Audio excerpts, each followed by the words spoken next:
3:3 is break time。離開冰酒店之後，由 Kirkenes 機場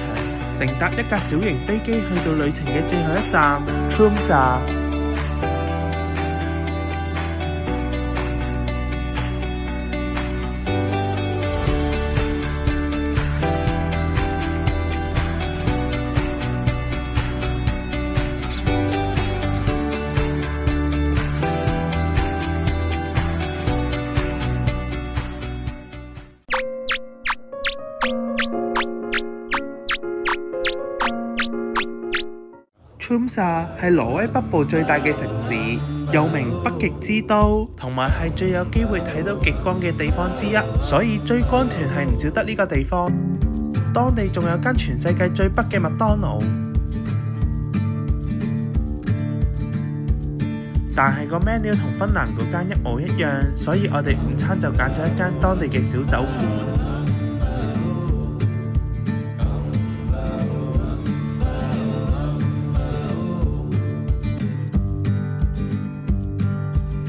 呢間餐廳都幾推介，佢仲融入咗一啲 Asian 嘅元素。呢條橋同教堂亦都係當地嘅地標，不過我哋第2日先行過去，因為想試埋市中心最迷你嘅酒吧，但係佢主要係賣熱狗嘅，非繁忙時間大約要排30分鐘左右。佢有好多唔同配料同醬料嘅選擇，我就揀咗呢間鋪頭最經典嘅滷肉腸配紅葱頭同炸蒜。可能呢幾日食啲嘢有啲一般，我覺得個熱狗係幾好食嘅，不妨一試。跟住去咗當地 local 嘅 fish market， 買咗當地嘅甜蝦同埋三文魚。晚餐就去咗當地最好嘅海鮮餐廳，餐廳仲有得嘗試 dry age 咗嘅魚，而佢主要餐單係嗰日捉到啲咩就會俾啲咩嘢你食。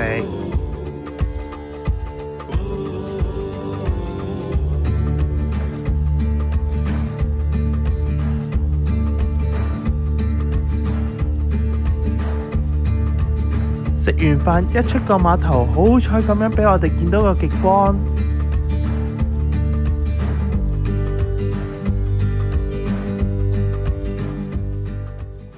呢個旅程主要任務完成之後，我哋就悠悠行埋 Tromsø 嘅另外一邊。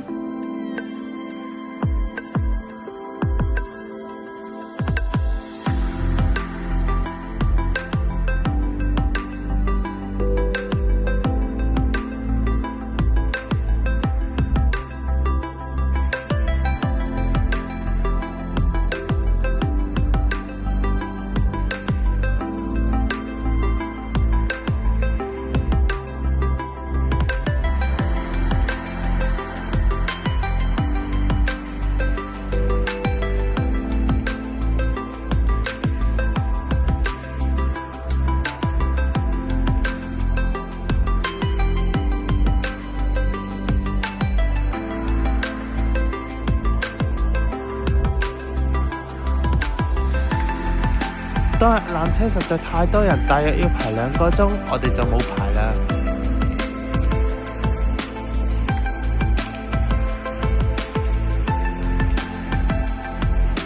差唔多日落，我哋就搭返巴士去返市中心，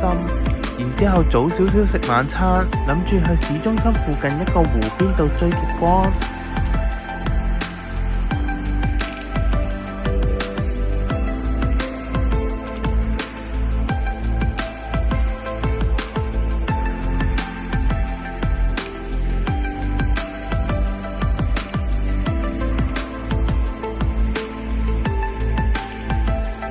亦都好好彩咁樣喺最後一日俾我哋睇多一次，